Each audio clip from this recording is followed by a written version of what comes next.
আসসালামু আলাইকুম প্রিয় বন্ধুরা, আজকে আমি সম্পূর্ণ নতুন একটি ব্লগ ভিডিও নিয়ে আপনাদের সামনে হাজির হয়েছি।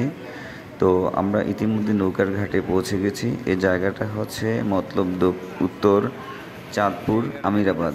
এই নৌকার ঘাটে এই নদীতে বিশেষ করে আমাদের বিখ্যাত চাঁদপুরের ইলিশ মাছ একেবারে ফ্রেশ পাওয়া যায়।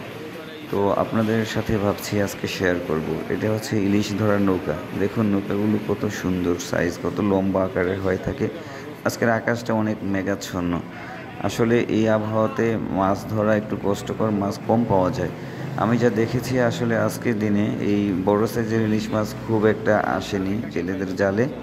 যাই হোক, নৌকাতে আমরা কিছু মাছ দেখতে পাচ্ছি। এই মাছগুলো খুব ছোট সাইজের বেলে মাছ। এগুলো যদিও নদীর মাছ, এগুলোর দাম একটু বেশি হয়ে থাকে। তারপরেও অনেকে নদীর মাছ খেতে অনেক পছন্দ করে, তাই এখানে চলে যায় মাছ ধরতে। ঠিক আমিও এখানে এসেছি। তো কিছুক্ষণের মধ্যেই আমি আপনাদেরকে নিয়ে যাব, একেবারে নদীর তাজা ইলিশ মাছ দেখাবো। এই মাছগুলো কখনোই বরফ দেওয়া হয়নি। এই মাছগুলি নদী থেকে সরাসরি ধরে উপরে নিয়ে আসে এবং এখানে ক্রয় বিক্রয় করা হয়। আপনারা আমার সাথেই থাকুন এবং দেখতে থাকুন। তো দেখতে পাচ্ছি আমরা একটি নৌকা ঘাটের কাছাকাছি পৌঁছে গেছে। এই নৌকা থেকেই ইলিশ মাছ ঘাটে নামানো হবে এবং মাছগুলো দরদাম করে ক্রয় বিক্রয় করা হবে। ততক্ষণে আপনারা আমার সাথেই থাকুন। আর অল্প কিছুক্ষণের মধ্যেই আমরা ইনশাআল্লাহ পৌঁছে যাব ইলিশ বাজারে। আপনারা দেখুন, আজকে ইলিশ মাছের অনেক বেশি দাম। ছুটির দিন তো, তাই ঢাকার লোকগুলো অনেক বেশি পরিমাণে এসেছে মাছ কিনতে। তাই আজকে মাছের দাম একেবারেই অন্য দিনের তুলনায় অনেক বেশি। আপনারা দেখতে থাকুন।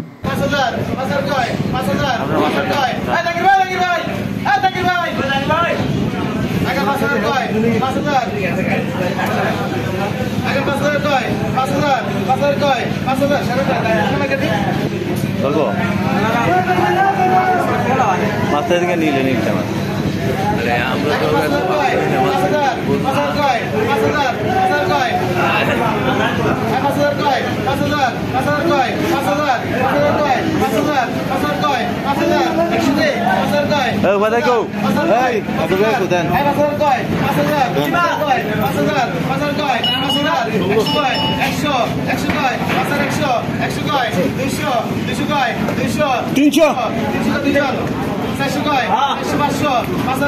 কিরে লাগাই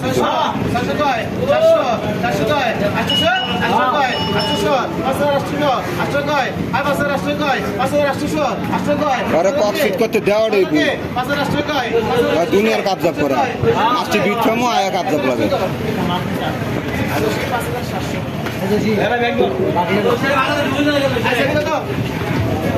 না